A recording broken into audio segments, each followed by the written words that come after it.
Դուք ռազմական հանցագործություն չեք արել, պատերազմ չեք հրահրել, երկիրը սենց խաղաղ ձևով ապրելա, եկել են այս մարդկանց վրա շահ են անում։ Նախկին նախագահներն ասում են աղբեր ջան, սրանք պատերազմ են, սուտ։ Այս Պետրոս հələ մեծ դու արդեն մեղրաջուրը խմել ես, հիշողությունը տեղն է։ 2018 թվականից այս մարդիկ որ եկել են Հայաստան իշխանության, պատերազմ եղել է։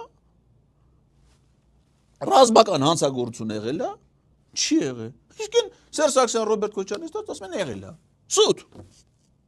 Բանը, իրանց թվացել է թե 20 թվին 44 օրյան պատերազմ է։ Իրանց թվացել է թե 21 թվին Գեղարքունիքի մարզերը Շորժայի Վարդենից վրա հարձակում պատերազմ է։ Սյունիքի մարզում Տիգրան բանը Իշխանասար Սևլիճը պատերազմ է։ Ջերմուկի վրա հարձակում պատերազմ է։ Բան էլի։ Հարությունը Արցախի վրա հարձակումը 23 թվին հենց են իմացել ոչ մի տես բան չի եղել։ Խաղաղ, բարի էս մարդիկ։ Դրանք ցույց օտելությամբ լսված